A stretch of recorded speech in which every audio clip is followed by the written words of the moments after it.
Então, boa tarde a todos. Vimos nesta parte da manhã que precisamos ouvir o som da voz de Deus, que não pode ser a nossa voz, aquela que conduz o processo da obra de Deus, mas o próprio Senhor que nos dá a seiva, ou seja, o vigor, o ânimo, a parresia do alto, não meramente dos dons naturais, das habilidades naturais, mas do dom do alto. Por isso que a escuta ela é a grande ferramenta para que nós possamos lançar a rede para onde o Senhor deseja que nós a lancemos. Espero que o momento de adoração tenha sido muito fecundo, tenha sido um momento onde Deus tenha falado ao coração de vocês e de forma particular também tenha gerado esse desejo de estar mais próximo, como João esteve do coração de Deus, para poder ali junto ao coração dele se abrigar, se unir e escutar melhor a sua vontade. Vimos que nós jamais conseguiremos lançar as nossas redes ao som da voz do Senhor se essa escuta for uma escuta apenas individual, for uma escuta apenas particular, né? E surgem os grandes perigos de muitas vezes nós estarmos com aquelas frases, né? Eu acho isso, eu penso aquilo e aquilo outro. Nesse segundo momento, depois de ouvirmos sobre a voz de Deus, de termos entendido que a obra de Deus é acreditar na vontade dele, ou seja, acreditar nele, Jesus, que é o enviado do Pai. Ao acreditarmos nisso, entramos na dinâmica da fé, e na dinâmica da fé entramos na realidade também de sairmos de nós mesmos, porque cremos que Deus vencerá, Deus restabelecerá. Falamos que se a obra está estagnada ou está fragilizada, essa escuta, esse estar diante do Senhor, aos pés do Senhor, fará com que um novo vigor, um novo ânimo e as grandes respostas, não meramente aquelas que precisamos de imediato, mas as grandes respostas virão a partir deste encontro pessoal, esta esponsalidade missionária. Não se pode haver missão se não houver esponsalidade. Essa quebra, essa divisão não é própria de Deus. Deus, ele é sempre uno, é unicidade. É por isso que não se diz que Deus ama em atos, Deus ama em ato, Deus é amor. Deus não precisa de tantas realidades, ele é amor sempre. Aprendemos isso no seminário. E nesse segundo momento, nós queremos falar um pouco sobre a missão da difusão. Nós fizemos agora um primeiro semestre e precisamos reavivar em nós qual é a nossa missão como difusão da obra, qual é o caminho, qual é o foco, para que nós possamos chegar à meta, à vontade de Deus, ao cumprimento do carisma na nossa diocese. Queria pegar um trecho da revista Escuta para começar, dizendo assim: o esposo está nas estradas do mundo, indo ao encontro dos homens. E aonde o esposo está, a esposa deve estar. Diz lá o Moisés, interpretando essa profecia de Deus: se nós estamos em união com o esposo, se a comunidade é vocacionada a esta união esponsal e a obra de difusão é vocacionada a isso, a esposa deve estar profundamente unida ao coração, ao desejo, ao pensamento, à alma, ao corpo, à ação do esposo. A esposa deve estar onde o esposo está. E onde o esposo está? Nas estradas do mundo, indo ao encontro dos homens. Por isso a união esponsal é intrinsecamente missionária.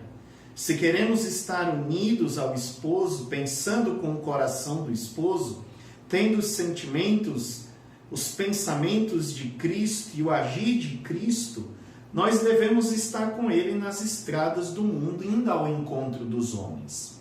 numa experiência esponsal, tem que ser imperativa a dimensão missionária. Porque quem é o nosso esposo? O nosso esposo é o cordeiro imolado. E aqueles que o desposam devem segui-lo aonde quer que ele vá. E quem são estes? Estes são aqueles que desposaram o esposo e que seguem o esposo aonde quer que ele vá. O nosso esposo é o cordeiro imolado e nós devemos segui-lo aonde quer que ele vá.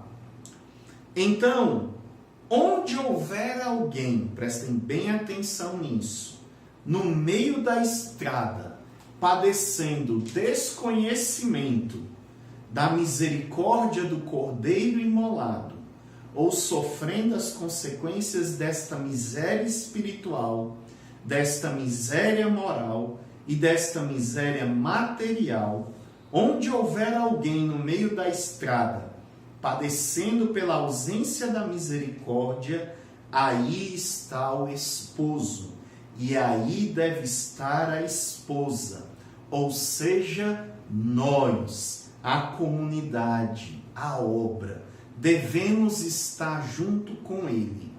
Onde estiver alguém padecendo pela ausência da misericórdia, ou sofrendo as consequências da ausência da misericórdia, o esposo está, e a comunidade, a obra, que é sua esposa, que foi desposada por ele, também deve estar.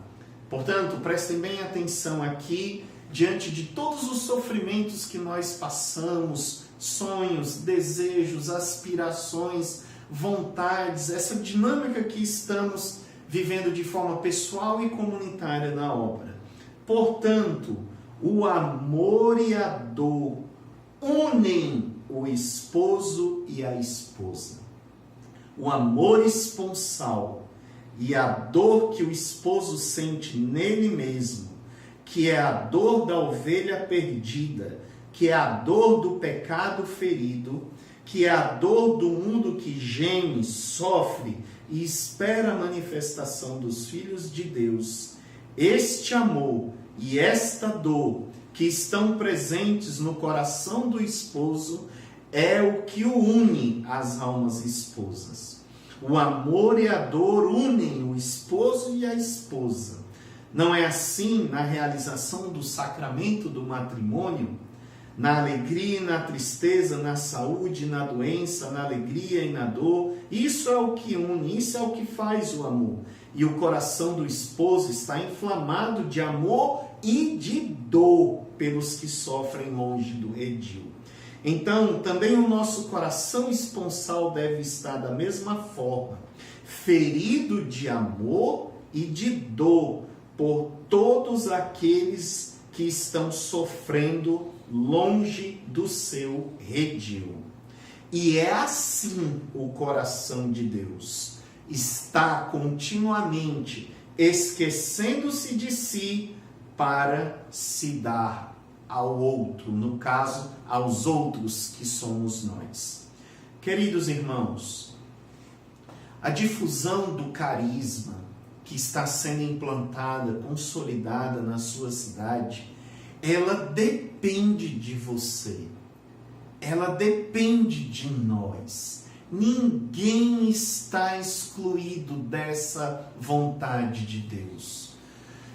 Algumas pessoas têm habilidades a mais do que outras, mas isso não significa que você deve se sentir excluído de toda essa dinâmica da vontade de Deus, da esponsalidade missionária.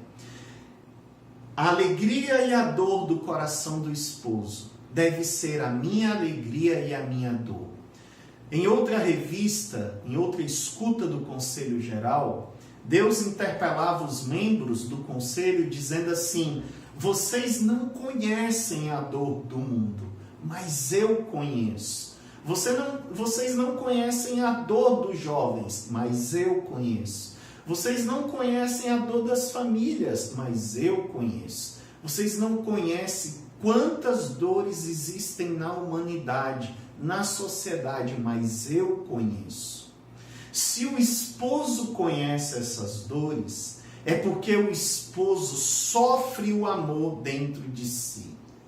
Quando uma pessoa é indiferente à outra, infelizmente, aquela pessoa pode estar morrendo do seu lado e você é indiferente. É como se você colocasse um escudo sobre você e dissesse: isso não é problema meu, isso é problema dele.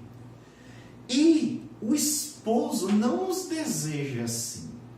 Por isso que estar na obra Shalom e não estar engajado nos ministérios tem alguma coisa errada. Se eu ainda vou para a obra Shalom apenas para beber, apenas para me encher, apenas para ser curado, apenas para ser revitalizado, e eu não coloco isso ao serviço em um ministério, na obra, alguma coisa ainda está incompleta na minha experiência de Deus. Porque a dinâmica do coração de Deus é esquecer-se de si em vista do outro. Deus, que é amor, poderia se bastar em si mesmo. Mas não, ele se dá, o pai se dá ao filho, o filho se dá ao pai. E nesse movimento do dar-se um para com o outro, ali surge a presença do amor do Espírito Santo, neste movimento trinitário. Também nós nascemos neste movimento trinitário. Tive a oportunidade uma vez de ver o Moisés explicando a um padre colombiano a dinâmica do carisma. E ele pegou justamente a dinâmica da ressurreição, aonde ele dizia que os apóstolos estavam ali reunidos, Jesus vem, aparece aos apóstolos, se dá a eles, sopra sobre eles o Espírito, mas Tomé não estava. E por causa que Tomé não estava, essa ação de Deus ainda não estava completa, podemos assim dizer. Ela já era plena, mas ainda faltava alguma coisa, faltava a ovelha perdida. E naquela semana, alguns dizem por aí, e aqui não é uma questão de teologia, nem de exegete, nem nada, não. Alguns dizem que os outros, tomados por essa presença, saem a anunciar a Tomé: olha, nós vimos o Senhor. E Tomé coloca naquela postura de incredulidade, de diferença. Se eu não fizer a experiência, eu não acredito. E quando Tomé volta para o corpo comunitário, e ali o Senhor novamente aparece, Tomé faz a experiência no corpo comunitário. E depois, estudando um pouquinho da história da igreja, se vê que Tomé, a partir dessa experiência nova com o Senhor, foi um dos apóstolos que mais longe foi evangelizar. Porque ele teve a experiência do meu Senhor e meu Deus. Queridos irmãos, diante de cada pessoa que nós abordarmos para evangelizar, nós precisamos fazer essa experiência do meu Senhor e meu Deus. Ali nasce uma nova criatura para Deus. Ali nasce um novo filho de Deus. Tomados por esta ação do esposo de forma comunitária, esta pessoa renasce. Esta pessoa vai gerar-se para uma vida espiritual, não mais mundana, não mais levada pelas questões sociais meramente falando, mas com uma visão nova. É assim que acontece o batismo no Espírito Santo. Ele nos mexe inteiramente, ele retira tudo do lugar. E nós precisamos fazer essa dinâmica olhando para cada pessoa da nossa cidade. Muitas vezes as obras de difusão estão em uma única paróquia, ali ou na estrutura da paróquia ou num centro de evangelização. Ali é o primeiro ponto. Mas nós precisamos ir a todos os bairros da cidade. Nós precisamos ir aos corredores centrais da nossa cidade. E depois de nós fazermos presente em todos os bairros da nossa cidade, e aí vem o segundo, terceiro, quarto, quinto, sexto, o sétimo centro de evangelização, vem 10 grupos, 20 grupos, 30 grupos de oração. Aí nós começamos a ir para as cidades vizinhas da nossa diocese. O processo da difusão do carisma precisa ser um processo de difusão articulado com o céu.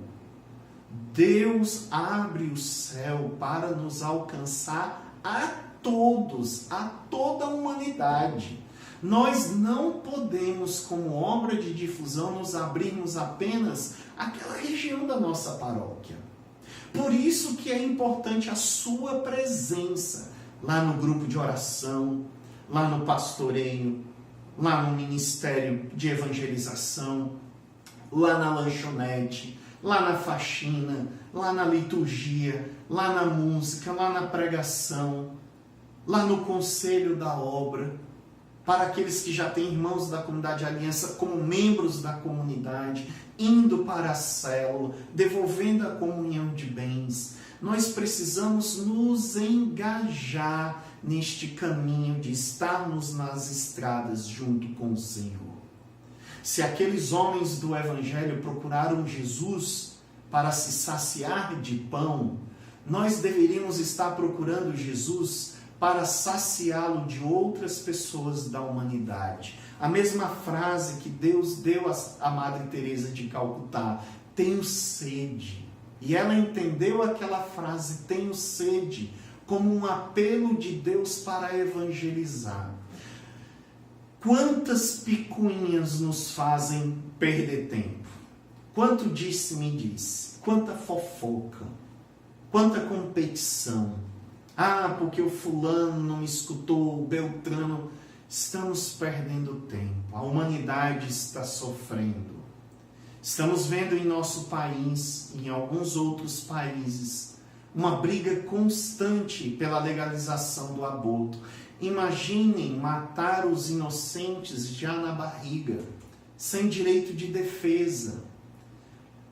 Se isso é um absurdo, imagine nós quando matamos o nosso irmão por não estarmos ao lado dele, quando criticamos, quando falamos mal. O nosso testemunho deve ser o alegre testemunho do amor, o alegre testemunho da oferta, do esquecer-se de si em vista do outro. Quantas vezes aqui no setor da difusão chegamos de viagens extremamente cansados, esgotados, e dentro dos nossos compromissos comunitários precisamos estar na vida comunitária, ou mesmo sem ainda descansar, estamos já dialogando com outras obras de difusão. Porque a dinâmica do amor nos lva a sair de si. Que ao nosso cansaço outros descansem. Lembro-me de uma frase de Dom Bosco, quando ele dizia: Deus nos deu esta vida como um presente, e desta vida nós faremos o presente que devolveremos a Deus. Como você, como o seu grupo de oração, como o seu ministério estão dando presentes a Deus? Será que nós estamos entendendo que o amor e a dor do esposo deve ser o amor e a dor do meu coração? Enquanto os acompanhamentos aqui pelo setor, tocamos nas dores das obras, de incompreensões, de perseguição, seja mesmo até do próprio clero, de padres, de religiosos e assim por diante, como de outras pessoas do nosso grupo ou das nossas próprias autoridades da obra. Mas é a dor do esposo, é o amor do esposo, nada está fora da pedagogia de Deus. Precisamos parar de forma estratégica, olharmos para a nossa cidade, olharmos para aqueles bairros que ainda não fomos visitar, olharmos para aqueles colégios que ainda não fomos, olharmos para a faculdade, olharmos para o ambiente do nosso trabalho. Quantos estão ao nosso lado e nós ainda não fomos lá evangelizar? Quantos da nossa casa precisam de evangelização? Quantos que talvez estejam agora ao lado de vocês, aí, nesse encontro geral da obra, não estão precisando dessa presença, desse sair, desse esquecer-se? Deus quer dar à obra de difusão da sua cidade, da sua diocese, uma graça de se assemelhar como aquela barca de Noé. aonde as pessoas vão entrar para poder subsistir ao dilúvio do pecado. Mas, como disse o Papa Francisco, se o pecado tem o poder de se alastrar, também o bem tem o poder de se alastrar. Meus irmãos, não sendo cristão, mas Martin Luther King dizia que não temia os açoites, que não temia as perseguições, que não temia mesmo a morte. O que ele temia era o silêncio dos bons. Será que nós não estamos silenciando de forma equivocada a voz do esposo? O tema do nosso retiro, esse encontro geral da obra, é esse. Ao som da tua voz lançaremos as redes. Será que essa voz do esposo não está chegando em nós? E nós estamos abafando esta voz dentro de nós? Será que não está na hora de suplicarmos uma nova efusão do Espírito Santo, os carismas do Espírito Santo, e pararmos um pouco com os racionalismos humanos? Ah, se não tiver dinheiro, eu não faço esse evento. Ah, se o fulano não for comigo, eu não vou. Não. A voz do esposo é outra. A voz do esposo lhe convida a você ser o primeiro engajado. A voz do esposo lhe convida a você ser o primeiro a se ofertar. É você que tem que chegar em primeiro lugar no evento. Não é o pregador. Não é o coordenador da obra. Esse deveria chegar antes de todo mundo. Mas é você. Você é o dono. Nós somos o dono dessa obra. Essa obra foi confiada a mim e a você. Nós podemos ajudá-los enquanto setor a colocá-los no caminho correto? Sim, mas nós não estaremos aí evangelizando as pessoas nos ônibus, no metrô, nos aviões, seja onde for. São vocês. Por isso, irmãos, neste segundo momento do nosso encontro, aonde na parte da manhã fizemos um momento de adoração, devemos agora, ao final desta motivação, fazermos um forte clamor ao Espírito Santo. Não se preocupem tanto com as moções, mas peçam ao Espírito Santo a renovação de todos os dons. Cantem forte, levantem os braços, louvem, supliquem, orem em línguas, com fervor, supliquem um novo batismo. Porque quando o Espírito Santo vem e toma o coração da pessoa, acontece o que aconteceu com aqueles homens que estavam trancados. Eles não se contêm em si e saem para evangelizar. E aí as pregações terão frutos. Aí o pastoreio terá fruto. Aí a intercessão terá fruto. Aí a música terá fruto.